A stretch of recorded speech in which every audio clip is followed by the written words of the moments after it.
Hello everybody, it's Dr. Carmen Bryant. Welcome back to my YouTube channel. If you are watching from Instagram, it's a brief clip. Please join me and watch the full video on Dr. Carmen Bryant Overcoming Narcissist Abuse on YouTube. Please hit the bell so you know whenever I upload. And so today I just wanted to come on and thank you guys for joining me on Sunday. You know, sometimes I do something special for those that are actually on YouTube. I come on live, but I don't leave it there for long because it's for those of you that are actually coming on live with me. So every now and then I let you, come and see my tribe.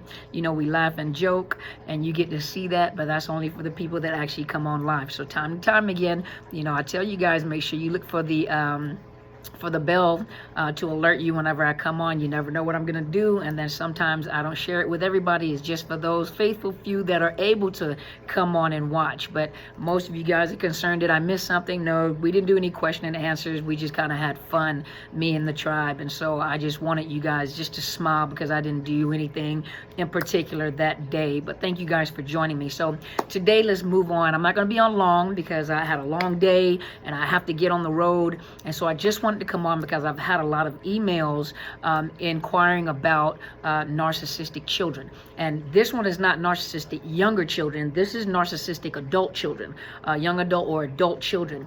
And a lot of the stories that I'm hearing are ones that are rather on the lower end of narcissism, meaning the more violent ones, the ones that are very verbal. When you have to remember that a narcissist is somebody's child. Some of you are parents who have narcissistic children, and you want to know what the difference is between, someone that you've gotten into a romantic relationship with or versus one of your kids. The hardest part is knowing that for some of you who are women who have given birth to a child, and you love your babies, and you love them even in adulthood, for a child to just turn totally against you and become one of the most vicious attacker or commit domestic violence on you as a parent. And you're thinking like, I raised you, I've given you the best, I do this, and you're questioning yourself. And then some of you, and even the fathers, this is my child. Why would my child turn against me and I did the best that I could? Well, number one, a lot of you also have a guilty conscience, or you feel guilty because the relationships that you got into were narcissistic relationships and you didn't know. You can't beat yourself up for something that you didn't know. And then that relationship affected your children, and some of you don't have your kids in the home that are being raised by the narcissistic parent. And so a lot of you are beating yourself up and you won't forgive yourself, and you look at the situation as, that's my child, I cannot disconnect with my baby, I'm the parent, but you have to think for a minute. There are some narcissists, we talk about them in relationship, that are violent, that are also deadly, that when you're dealing with the lower narcissist that is overt, a lot of them have rage problems. They don't have a problem killing their parents. And you see it on the news all the time, or on these crime shows all the time, where the children, even the teenagers or young adolescents, have murdered their families, have murdered their parents. You may find that number one, you may not find, they love bomb just like they do in relationships. They love bomb by telling you what a great parent you are. I love you, I miss you. They may say things, if you notice in the conversation, everything does turn back to you. Well, you're getting older and you need some help, and you're thinking like, I'm not that old. You're getting older, you need your kids around you. They never speak directly to what their needs are. They talk in general. And you'll notice that a lot of times, in love bombing you and telling you what you need and what you're thinking and what your feelings are, because a child knows how to get to their parent's heart. You're the parent, so they know to come after your emotions. You're the best mom, and I may not have been doing this right, and but they have blown up on you in the past and never apologized. And they don't like boundaries, no different than one that you've been in a relationship with. They don't like boundaries. They don't like to be told what to do. You'll notice that sometimes on the lower end of the spectrum, they don't have friends for a very long time. They have problems at work. It's hard for them to keep employment. They don't like counseling. They'll tell you that counseling does not work for them.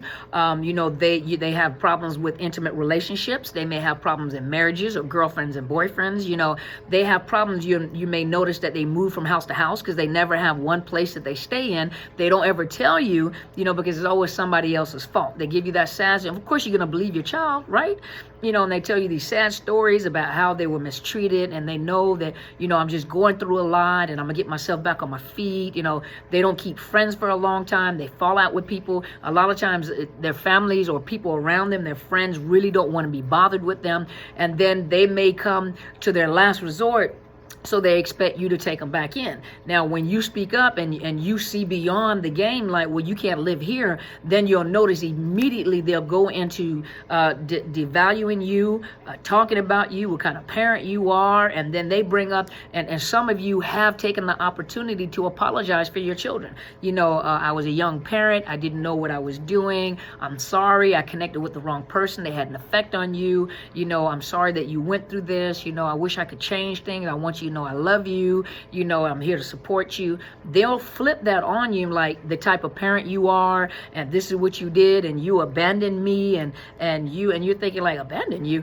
You abandoned me, you didn't care about me, you have me wandering out here. And the average parent or parents will bring their kids in, want to let their kids do this and bring their children home, and you won't even let me come home. And that's why everybody is saying this about you. And now look how that whole conversation went. This is what everyone is saying about you, and you're this type of mother or father, and you're, all because they are burning their bridges with people. The thing that you have to remember, and some of you like, I can't do it, that's my child, but you have to remember that some of them don't have a problem killing their own parents. Some of them are just that violent. They want money. You don't give them money. They're going to devalue you. They're going to talk about you. They're going to dog you out. They don't mind seeing you cry.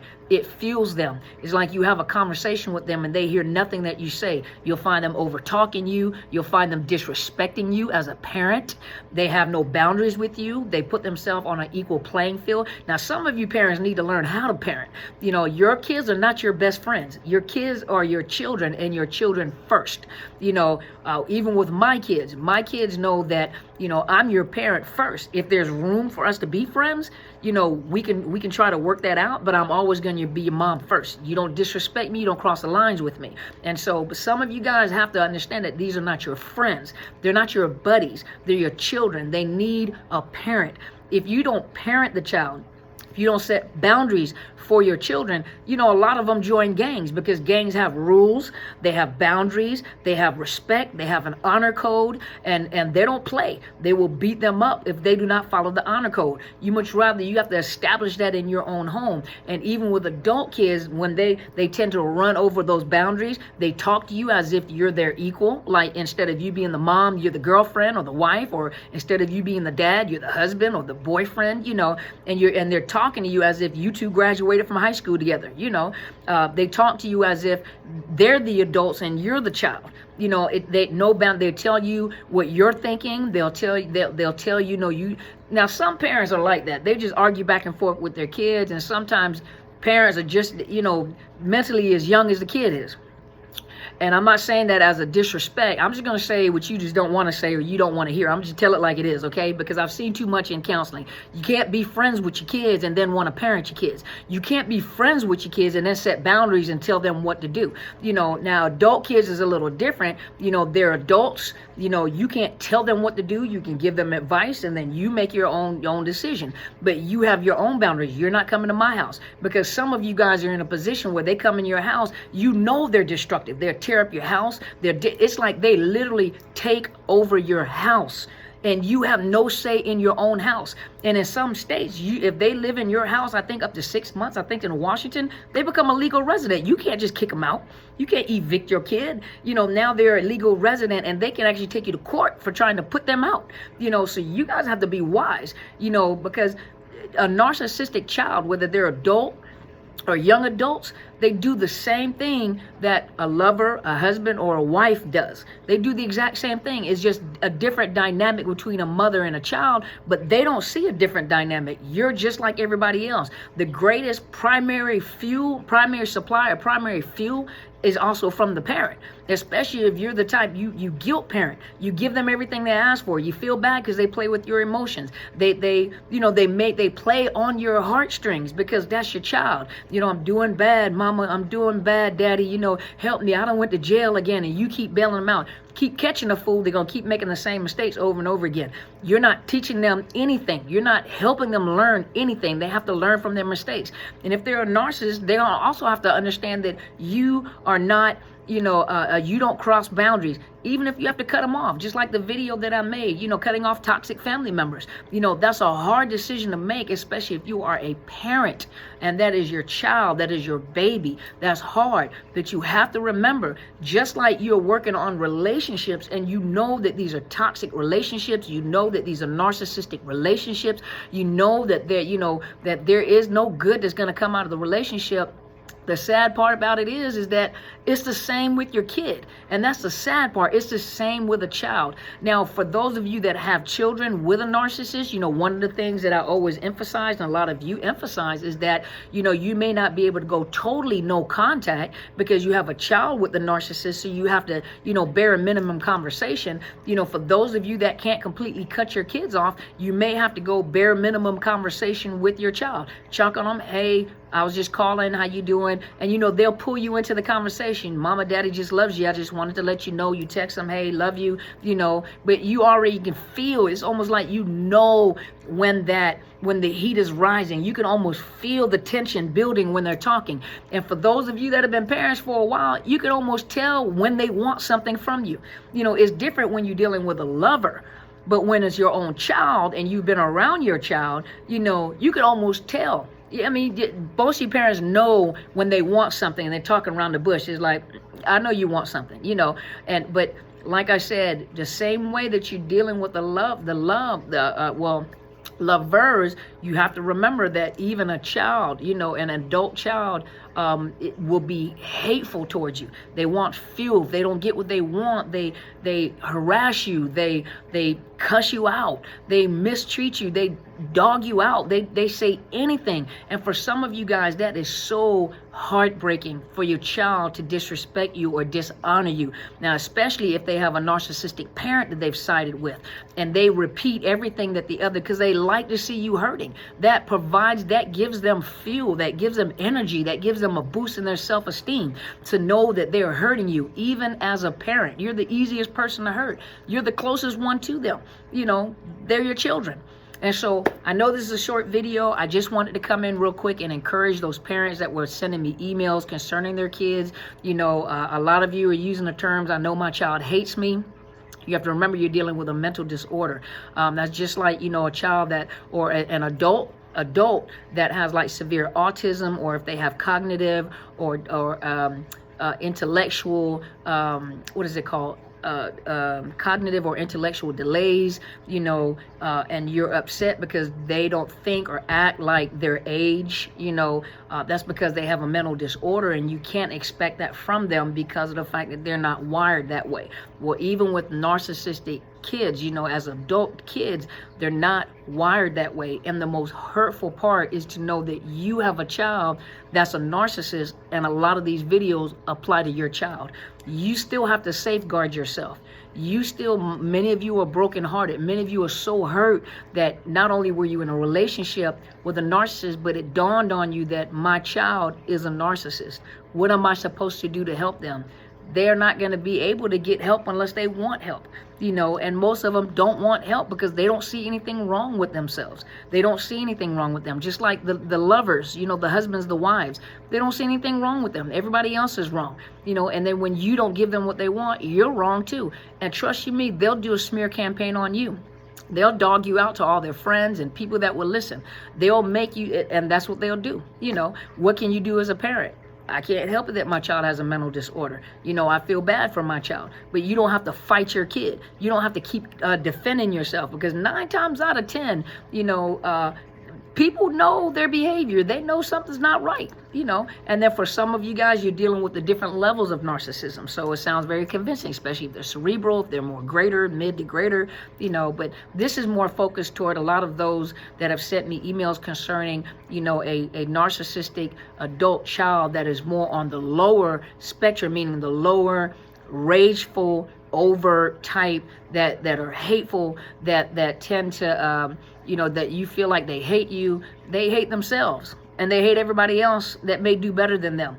You're doing better than them, so of course they hate you and everybody else that goes along with that. So hopefully, you know, you got a little information out of that. You know, I commend you guys for being here and listening. Thank you so much for sending me those emails. I just want you to be encouraged. You still have to take safety precautions. You still have to set up boundaries for yourself, because, you know, just like in the relationship, you have to protect yourself.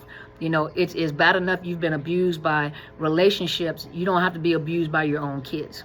And if you know, if it's safety, and if it's safety for your mind, you know, for the healing process, you may have to go no contact with your own kids, you know, and people just have to tell you how they're doing. And it's really heartbreaking when you know a lot of them have problems with the law, employment, close relationships with themselves, you know, school, you know, they just do. They're narcissists. You know, and I'm so sorry that a lot of you have to go through this ordeal all over again, not just in a relationship, but also with your own kids. And I just tell you guys to be encouraged. And so hopefully this has helped you this evening. I know this wasn't a ha-ha type of topic where I can, you know, throw jokes out there. That was a pretty serious topic, and I'm really sorry. You know, my heart goes out to each one of you. My condolences to you, because I know how painful that must be, because I'm a parent myself and I understand, you know, having children. And so thank you guys so much for tuning in. If you have not already, please subscribe to my YouTube channel. It is Dr. Carmen Bryant, Overcoming Narcissist Abuse. Hit the bell so you know, and when I come on live, you're alerted so you can come. So it's not for everybody. For those of you to come on live, you get to see, you know, when I'm hanging out with the tribe. Sometimes there's some special videos that not videos, but special lives I do sometimes that everybody doesn't have access to. And then I just take them back down. Also, my Facebook page, which is Psychological Health Consultants and Services, which is my professional Facebook page, and then my book Facebook page, which is Overcoming Narcissist Abuse. Hit the thumbs up on both of them. I post videos on all three of them. If you have not ordered my book, just look underneath the video. You'll see the links to Barnes & Noble and to Amazon. You can buy ebook, you can buy softcover, hardcover, and you can download on your Kindle. It is, what's my book's name? Here it goes. I say it so much. Unmasking the Illusion of Perfection. If you haven't ordered a copy, order a copy. Order a copy for a friend. Order it for your teenagers. You know, a lot of people stumble across this book or stumble across these videos and they're like, I cannot believe that I was involved with, I know, been around a narcissist. A lot of you don't know. These are real stories of real people that have experienced this, so you'll know exactly, you know, what it looks like. And those of you that have asked for about donations, I do have links to my Cash App and PayPal that is underneath this video. If you hit the little arrow down there, there are links to my, and thank you so much for inquiring too. I thank you. I really appreciate it. And once again, thank you guys so much for being here. Go be great.